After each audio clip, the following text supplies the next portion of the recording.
Hi all, this is Anjali और ये video मैं स्पेशली 12th क्लास के उन स्टूडेंट्स के लिए बना रही हूँ जिनका एग्ज़ाम अभी भी पेंडिंग है and they were preparing very hard for the board exam.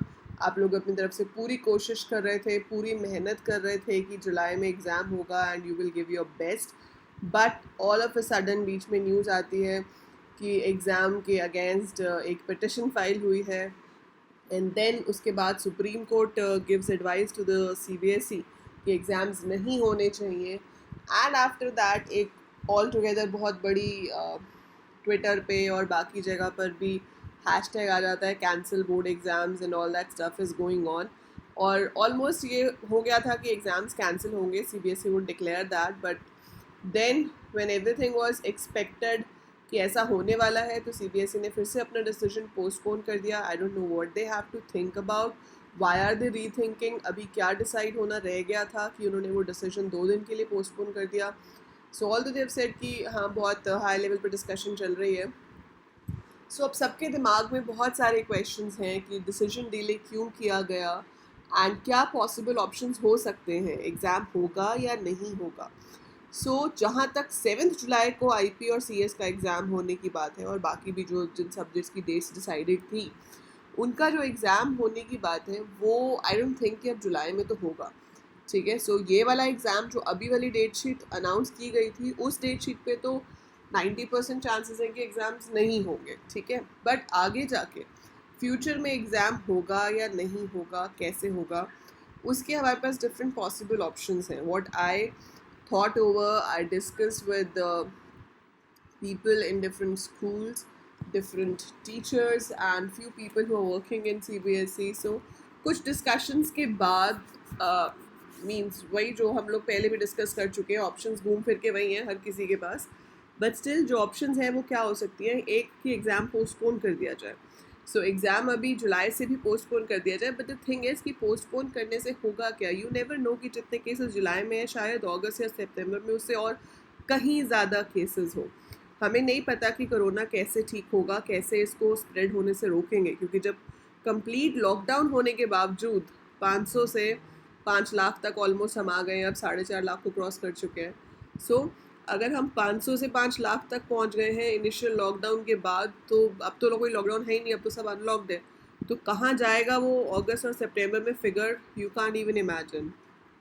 ठीक है, आई डोंट थिंक कि पोस्टपोन करने में कोई फ़ायदा है, क्योंकि पोस्टपोन करेंगे तो कब तक करेंगे, और उसके बाद 12th के बाद जो आपको आगे एडमिशन्स लेनी है वो एडमिशन्स कैसे होंगी, क्योंकि 12th का एग्ज़ाम लटकने का मतलब है आगे का सारा प्रोसीजर लटकना, सब कुछ हैंग हो जाएगा, आगे कुछ भी डिसाइड नहीं हो पाएगा जब तक 12th का रिज़ल्ट नहीं आता।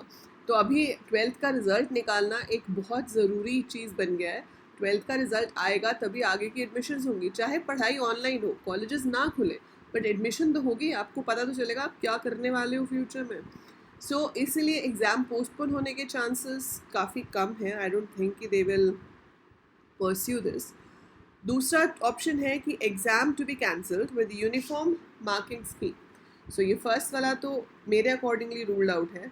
सेकेंड जो है that is exam to be cancelled with uniform marking scheme. Exam cancel कर दिया जाए और एक मार्किंग स्कीम इंटरनल असेसमेंट के बेसिस पर रख दी जाए, ताकि सारे स्टूडेंट्स को इक्वल मार्क्स मिले। मतलब ऐसा नहीं हो कि किसी को बहुत ज़्यादा मिल रहे हैं, किसी को बहुत कम मिल रहे हैं, पर उसमें भी वही है कि जो लोग फेलियर्स थे उनको तो फ़ायदा हो जाएगा, उनको अच्छे मार्क्स मिल जाएंगे, लेकिन जो टॉपर्स थे उनको नुकसान होगा यहाँ पर। वो एक प्रॉब्लम हो जाएगी। और इंटरनल मार्क्स पे भी अब आपके प्रैक्टिकल मार्क्स पे डिपेंड करेगा, प्री बोर्ड पे तो नहीं करेगा इन एनी केस, क्योंकि प्री बोर्ड काफ़ी लोगों का प्री बोर्ड बहुत बेकार जाता है लेकिन बोर्ड बहुत अच्छा जाता है, तो वो सीबीएसई को भी पता है, they know it very well, so they should not keep it on pre board, right. तीसरा है कि आपको चॉइस दे दी जाएगी कि आप चाहो तो अपने नियरेस्ट सेंटर में जाके एग्ज़ाम दे सकते हो, पर अब ये चॉइस वाला सीन भी अगर आता है तो भी 7 जुलाई को तो एग्ज़ाम नहीं हो पाएगा, क्योंकि अगर ये चॉइस वाली चीज़ भी करते हैं तो स्टूडेंट्स विल ऑप्ट, उसके अकॉर्डिंगली एडमिट कार्ड्स बनेंगे, उसके अकॉर्डिंगली सेंटर्स डिसाइड होंगे, स्टूडेंट्स को बुलाया जाएगा। ये सारा काम करने में बहुत दिन चाहिए and it is already 24th, right. 24th तो हो चुकी है, 1 जुलाई से एग्ज़ाम शुरू होने हैं, तो 7 मतलब फर्स्ट वीक ऑफ जुलाई में तो एग्ज़ाम हो ही नहीं सकते किसी भी तरह से, अगर चॉइस वाला केस भी होता है। सो ये हो सकता है कि चॉइस दे दी जाएगी कि या तो आप यूनिफॉर्म मार्किंग ले लो या फिर आप चाहते हो तो एग्ज़ाम आके दे दो। एक चीज़ जिसके बहुत ज़्यादा चांसेस मुझे लग रहे हैं कि हो सकते हैं after discussing is marks to be given as per average marks scored in other subjects. ये बहुत ज़्यादा उसमें आ रहा है आजकल, मतलब लाइमलाइट में, डिस्कशंस में। इसका क्या मतलब है कि आपके जो पेपर्स हो चुके हैं, जैसे कुछ लोगों के 2 एग्ज़ाम रहते हैं, कुछ का सिर्फ एक ही रहता है। तो जिनका एक ही रहता है या जिनके 2 भी रहते हैं, जैसे मान लो मेरा आईपी का पेपर रहता है लेकिन मेरे बाकी के 4 हो चुके हैं, तो आपके वो 4 तो चेक होंगे। उन 4 में आपके जो मार्क्स आएंगे, जैसे मेरे एक में 75 आए, एक में 80 आए, एक में कुछ जितने भी आए, तो उन चारों की एवरेज लेके आपको आईपी में मार्क्स दे दिए जाएंगे या आपको सीएस में मार्क्स दे दिए जाएंगे। So one criteria is this which they are thinking about. सो ये बहुत ज़्यादा कंसिड्रेशन में है कि जो एग्ज़ाम हो चुके हैं उनमें आपके जो मार्क्स आए हैं उन्हीं की एवरेज के बेसिस पे आपको जो आपका पेपर रह गया है उसमें मार्क्स दे दिए जाएंगे। बट उसमें भी आपको इतना डरने की ज़रूरत नहीं है, क्योंकि वहाँ पे भी ऑप्शन होगी कि आप बाद में रीपरफॉर्म कर सकते हो या चाहे तो आप एग्ज़ाम दे सकते हो। क्योंकि काफ़ी ऐसा होता है कि हमारे ऑब्वियसली मेरे अकाउंट्स में जो मार्क्स आएंगे और जो आईपी में आएंगे वो डिफरेंट होंगे। मेरा हो सकता है अकाउंट्स उतना अच्छा ना हो लेकिन मेरा आईपी बहुत अच्छा हो। So it depends, right. So लेकिन इसके चांसेस बहुत ज़्यादा है कि आपके जो एग्ज़ाम हो चुके हैं उनकी एवरेज मार्किंग के बेसिस पे आपको मार्क्स अलॉट किए जाएँ। बाकी इसमें राहत देने वाली जो 2 चीज़ें हैं, ये तो ऑप्शंस हैं जो जो हो सकता है, ठीक है। बट अभी भी मैं वही कह रही हूँ कि मेरे अकॉर्डिंगली 7th को एग्ज़ाम होना थोड़ा डिफ़िकल्ट है, आगे देखो क्या होता है। पर आपको जो 2 चीज़ें हैं जिससे आपको थोड़ा सा सेटिस्फेक्शन होगा, 1 कि किसी स्टूडेंट को वो फेल नहीं करेंगे। So all students should pass. जब एग्ज़ाम हुआ ही नहीं तो आप बिना किसी चीज़ का एग्ज़ाम लिए किसी को फेल नहीं कर सकते हो। Not even on average basis, not on uniform marking, on any criteria you can't fail अगर स्टूडेंट ने पेपर लिखा ही नहीं है तो, ठीक है। we can't do that. So all students should pass, ये तो पक्का है।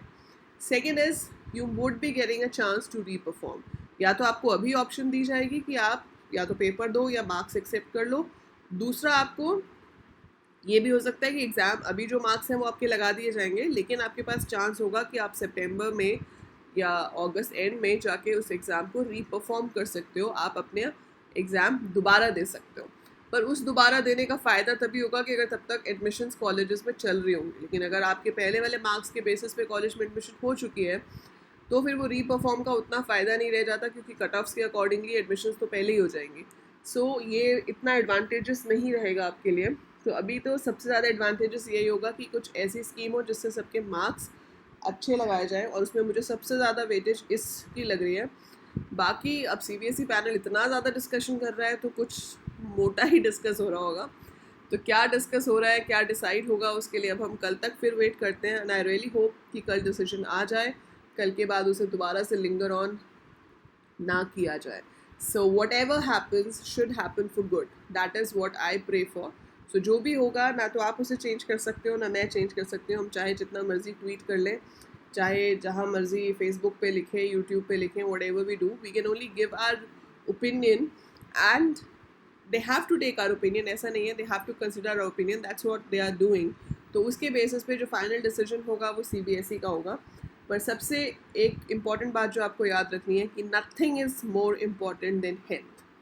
हेल्थ है तो सब कुछ है। लाइक मोदी जी ने कहा है, जान है तो जहान है, ठीक है। उसके बाद उन्होंने चेंज कर दिया, जान भी और जहान भी, but I would still say जान है तो जहान है। So if you are healthy, कोई बात नहीं, दुनिया में बहुत सारी चीज़ें होती हैं, लाइफ में बहुत सारे एग्ज़ाम्स होते हैं, एग्ज़ाम्स दोबारा भी आ जाएंगे, पर सबसे इम्पॉर्टेंट चीज़ आपकी हेल्थ है, both physical and mental. So corona से बचना है, दैट्स योर फिजिकल हेल्थ, लेकिन आपको स्ट्रेस और डिप्रेशन से बचना है because of this, that is your mental health. So please keep yourself safe at home and please keep your mind safe from unnecessary stress and depression. So stay safe both physically and mentally.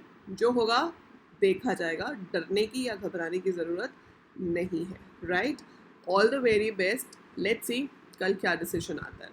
That's it for this video. By the time I upload more, you can keep watching my videos and keep learning different programming languages and enjoy programming.